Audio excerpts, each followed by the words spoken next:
As the founder of the Susquehanna Chorale, I must say that the last 30 years have been extremely rewarding and exciting.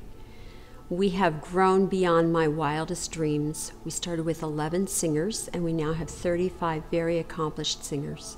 We have an educational outreach program that involves over 120 students from grades 3 through the first year of college. In addition, we have a conducting internship for area college students.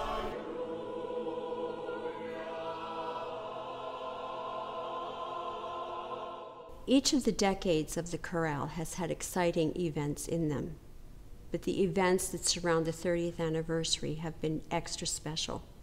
We began with the Legends Among Us concert last May, with guest artists Robert Page and Alice Parker conducting music of their own compositions. This was a special treat for the choir and also for Central Pennsylvania to meet these wonderful musicians who are leaders in the choral field of our country. We were also asked to perform with the Harrisburg Symphony Orchestra in the 10th anniversary of the events of 9/11. We performed the Mozart Requiem to a full house in a very moving and beautiful performance.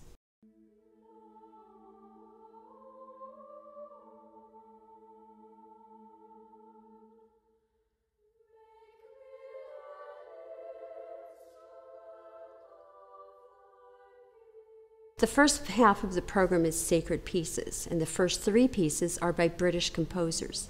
They're festive and fun. The first one is by John Rutter, and it's called the Wells Jubilate. The second one is setting of Psalm 23, and the third one is Festival Te Deum by Benjamin Britten. We move then into 4 prayers. The first one is Pilgrim's Hymn by American composer Stephen Paulus. The second one is Tefillah by David Berger.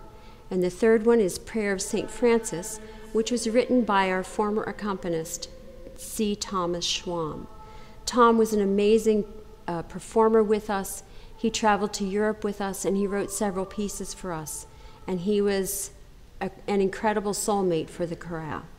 The Prayer of St. Francis indicates the kind of person he was, and many of his pieces are featured on our CD called Wondrous Love.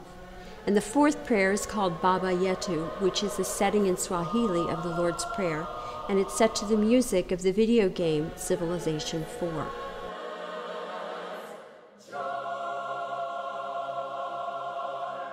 The second half of the program begins with Cloudburst, which is a piece written by Eric Whitacre and was one of the early pieces that made him famous in America.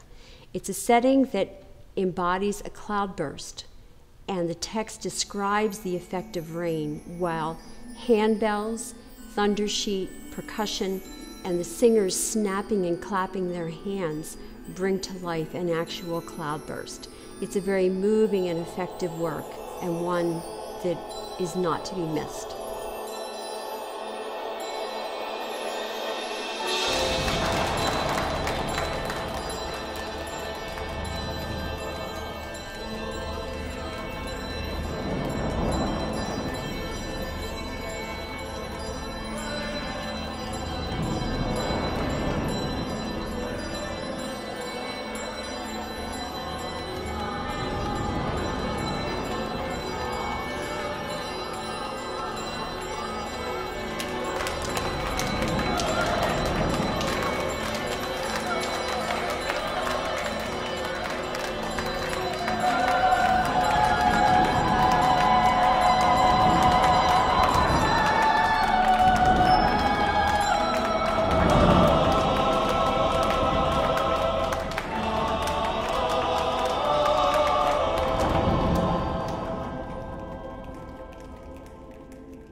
The concert concludes with settings of American folk songs, the first of which is Shenandoah, arranged by James Erb.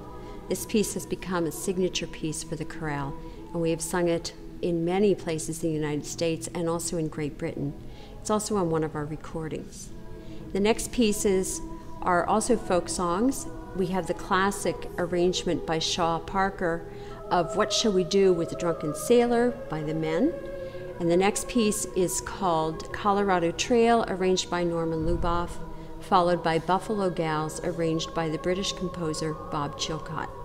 It will be an evening of variety and fun, and I hope you join us.